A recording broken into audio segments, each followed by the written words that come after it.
Welcome once again to Lehto's Law. Here's Steve Lehto.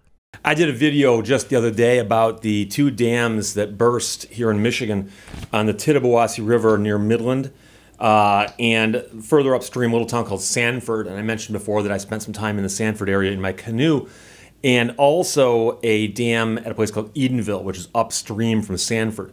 Those two dams burst and caused the river to go wildly off its banks. There was 6 to 9 inches of rain in a very short period of time that had built up prior to the dams bursting, and the river flooded and hit record levels to the point where much of Midland was underwater.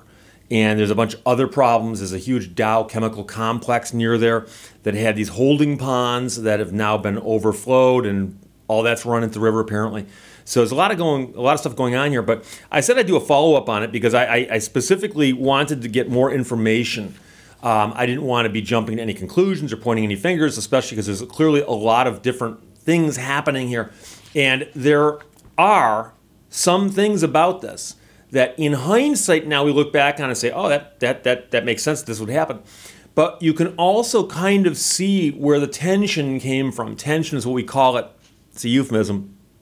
When you have two forces pushing against each other, and you can kind of see where the forces are coming from or what they're trying to get to.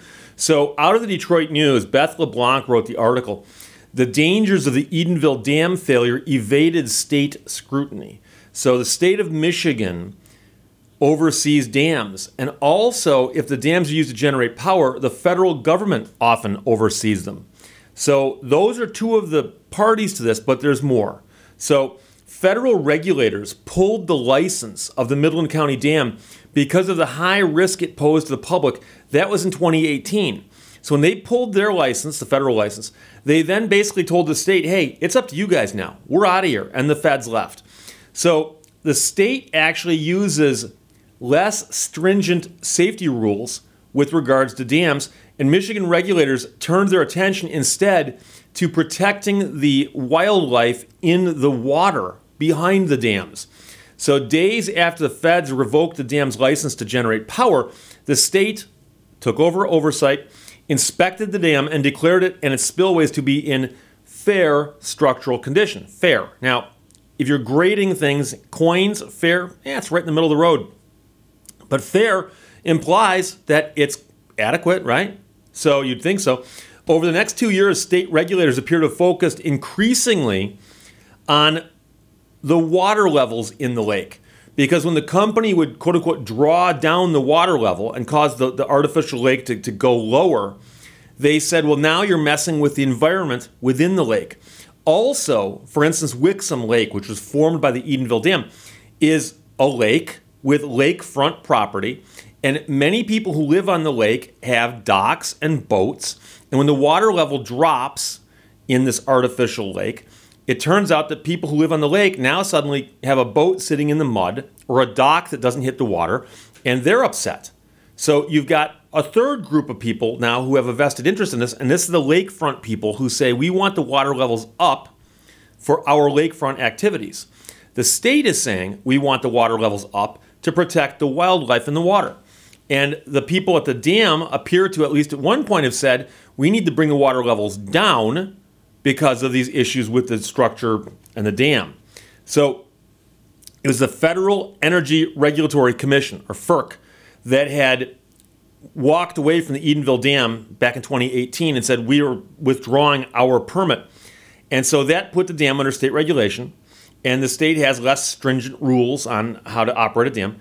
The fight landed the state and the company that owns the dam, both in state and federal court, and they've been fighting over this pretty much ever since.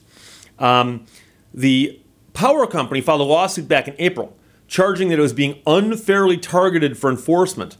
The state later accused them of illegally lowering the water levels, and they claimed that the reason it was illegal is it was killing wildlife, including mussels. And mussels are little clam-like things. So the quote from the Michigan Attorney General's office in May, this is on May 1st, defendants wrongfully exerted dominion over the freshwater mussels and caused their death, which denies and is inconsistent with the state's right to them. That's in a lawsuit requesting that the lake bed be restored and further reduction of lake levels be prohibited. So the dam company was lowering the water levels, and the state of Michigan was suing to raise the water levels. Now, the company that owns the dam argued that it lowered water levels in part to conform to federal protocols because of the threat of dam failure in a substantial storm. In a statement late Wednesday, the company claimed it was pressured by the state as recently as April to raise Wixom Lake levels in order to appease the shoreline residents. So they're saying they were told by the state not just regarding the wildlife, but also the people who live around the lake were saying, hey, we want our water back. The Edenville Dam, located at the border of Midland and Gladwin counties, failed late Tuesday afternoon and caused water to flow over and around the second dam, which is the Sanford Dam, which is downstream on the Tittabawassee River. And again, like I said, people who live in Michigan or driven through Michigan would know this if you've driven along US 10 headed north, that as you come out of the Midland area, you cross over Sanford Lake. The lake is formed by a dam. The dam would be on your southern side of the road on the left as you head north, but the lake actually is on both sides of the road. You can't miss it. It's all sports lake. You see all kinds of boats and personal watercraft out there all summer long. It's a beautiful lake, beautiful lake. Heavy rains combined with high winds and wave action saturated the earthen dike at the east end of Edenville, washing out about 900 feet of the dam, according to a statement from their owners. Roughly 10,000 people have now been evacuated from their homes and residences and businesses, and much was destroyed by the time the Tittabawassee River crested at 35 feet Wednesday evening. The governor and the AG of Michigan said Wednesday they would explore every legal recourse to pursue those responsible. The governor said this was a known problem for a while, and that's why it's important that we do our due diligence to take action. The company sent out a statement Wednesday afternoon saying the owners and managers are deeply distressed by recent events.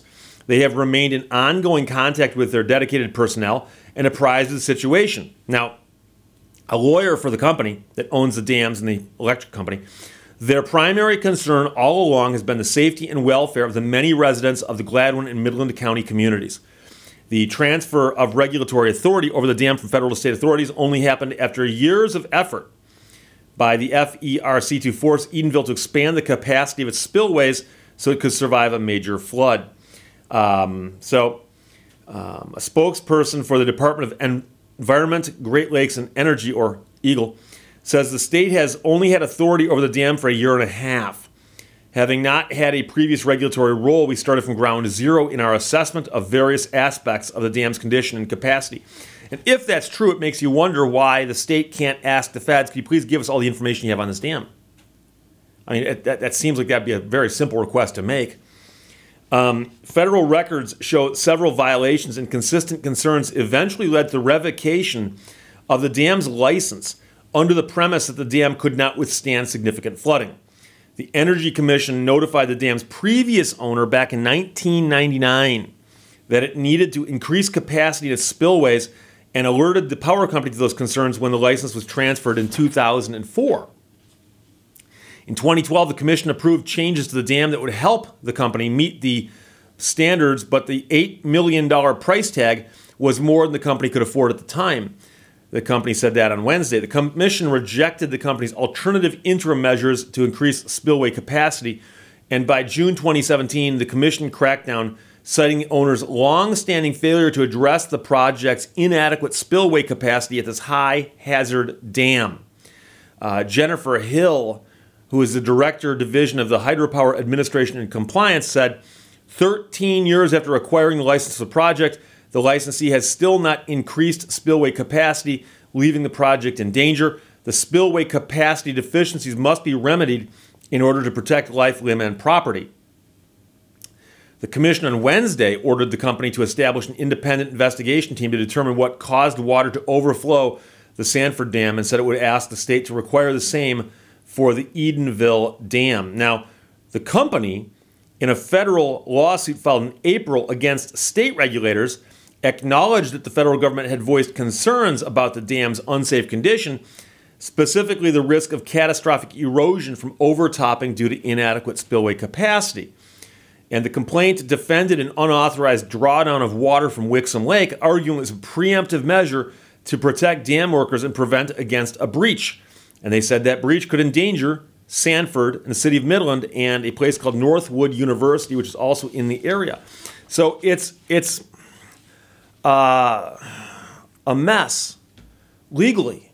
And if you look at it from a bureaucratic standpoint, and we all know that bureaucracies and the government are not known for their efficiencies, and they're also not known for making things go easier or smoother. But you have a situation, okay, so there's a river. The Tittabawassee River flows from north of Edenville down to Midland, where it joins up with the Saginaw River, winds up flowing out to Saginaw Bay and Lake Huron. There's a river. They put dams on the river, and the dams create electricity. That's a great thing. We've done hydroelectric for years. Clean source of energy. Has some environmental impacts, I understand. Fish, for instance, swimming upstream have issues. And interesting thing, though, is the dams can then form lakes, and suddenly you've got lakefront property where before you had nothing but a river running through the woods. And so you've got lakes. So the issue then is, because it's creating electricity, it's overseen by the feds, FERC. It's in the state of Michigan. It's partially overseen by the state of Michigan. And there's people who live around this lake who paid a lot of money for the lakefront property. They seem to be a stakeholder also. So you've got all these different forces pushing on this, right? And so the feds are investigating the dam, and they're the ones who issue the licenses and permits to say you can or cannot generate electricity with this dam in this manner. And they apparently yanked the license of the one dam of, the further upstream of the two dams we're talking about, the Edenville Dam. They pulled that permit, and they said, since we're pulling the permit, we no longer oversee this. It's not our problem anymore. And they got up and they left. So that turns it over to the state. The state comes in and looks at it, and they have two issues: the dam and the water behind the dam. There's wildlife in that water, which falls under the jurisdiction of the state, and the dam itself falls under the jurisdiction of the state. And so they are trying to weigh these competing interests, right? And the interesting thing now is, in hindsight, we go, well, wouldn't the safety of the dam be the top concern? Wouldn't that be the top concern of the two concerns? They're both concerns. I'm not downplaying one. I'm simply pointing out that one should be upplayed, and that's the safety, okay? So that's the tension. And so then you have the situation where the dam operator is going, look, I would like to, and I'm saying I, but it's a company, I would like to repair this dam and get it up to code. It's going to cost a lot of money, probably take some time. In the meantime, lowers the level of the lake, and now the people around the lake get upset because, since it's an artificially formed lake, when you drop the lake level, it causes the lakefront property owners to very quickly have their docks and stuff in mud. And so, you might know this, but the Great Lakes, Superior, Huron, Michigan, Ontario, and Erie, or if you want the very, very quick solution, that's the word HOMES, H-O-M-E-S, Huron, Ontario, Michigan, Erie, Superior. But the Great Lakes go up and down literally by feet from year to year. And some years they're very, very high, some years they're very, very low. But that doesn't cause a massive change in the shoreline in most places, because the lakes are a little deeper and they've been there for so long.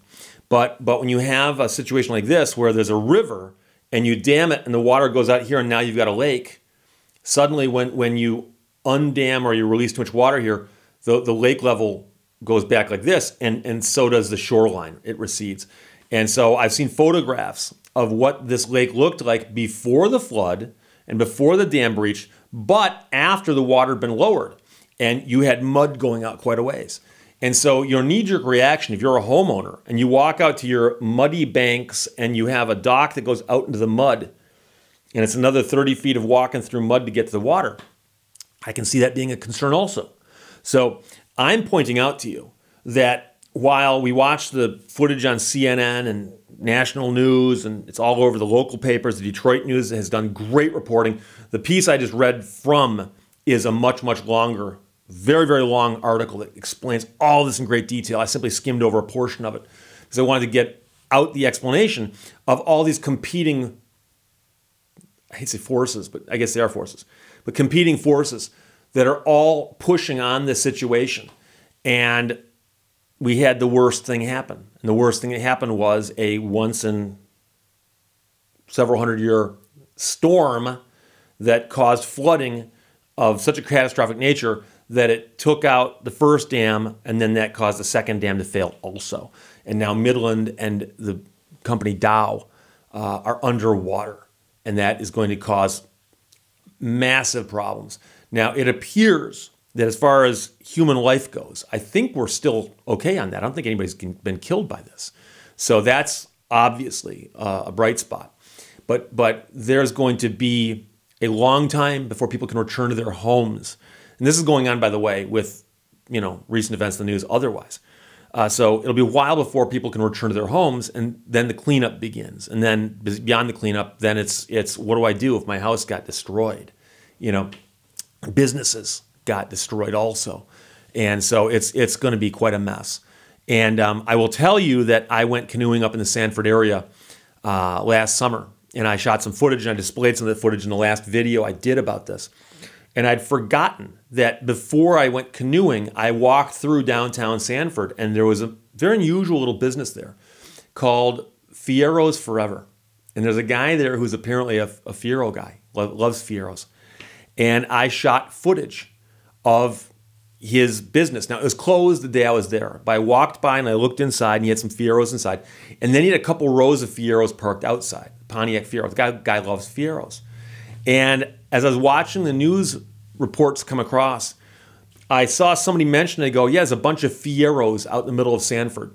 Right in downtown Sanford, right in the middle of Main Street, there's these Fieros. And to the average person, that would have made no sense. Why is there a bunch of Fieros out in the middle of a town that got flooded? And then I realized, oh, it's the Fiero place that I walked around. So I've got footage that I shot. I shot footage of that. I just never used it.